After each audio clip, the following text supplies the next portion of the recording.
Thank you very much for having me on. And obviously, this is a very difficult time for the whole economy, not just the airlines, but for the travel industry especially. You know, this has been compared to 9/11 in terms of its demand destruction, and I think that's a very fair comparison.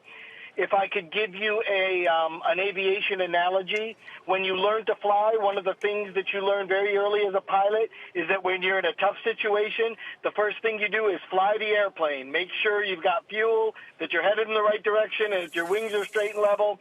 And that's what airlines are having to do right now. The situation is changing so quick. The economy still needs to operate in the ways that it can, and we can do that while keeping good social distancing and while not getting large crowds together.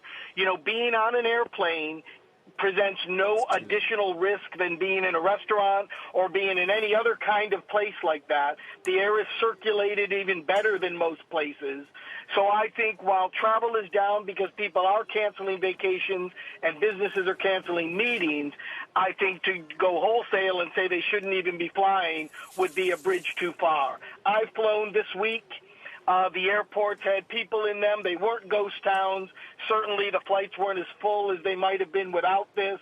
But the business still needs to get done, even with the compromises of no big groups and good social distancing. Ben, do you think we will see a couple of airlines, perhaps the most indebted ones, go bankrupt in the months ahead?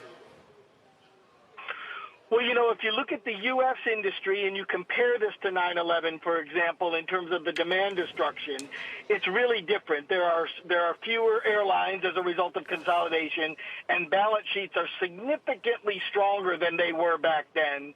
So I think the industry is doing the right things now in terms of trimming capacity in the short term and managing liquidity tightly.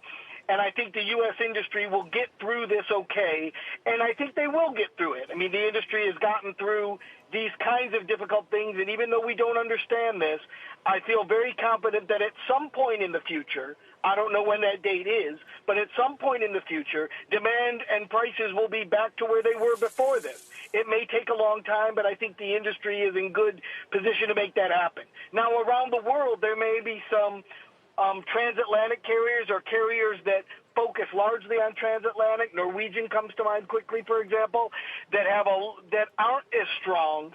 And we've already seen Flybe go out of business. They had some challenges before, but this was kind of the straw that broke the camel's back. So it wouldn't surprise me if around the world there were some failures as a result of this, but I don't see that happening in the United States. Ben Baldanza, thanks so much for joining us.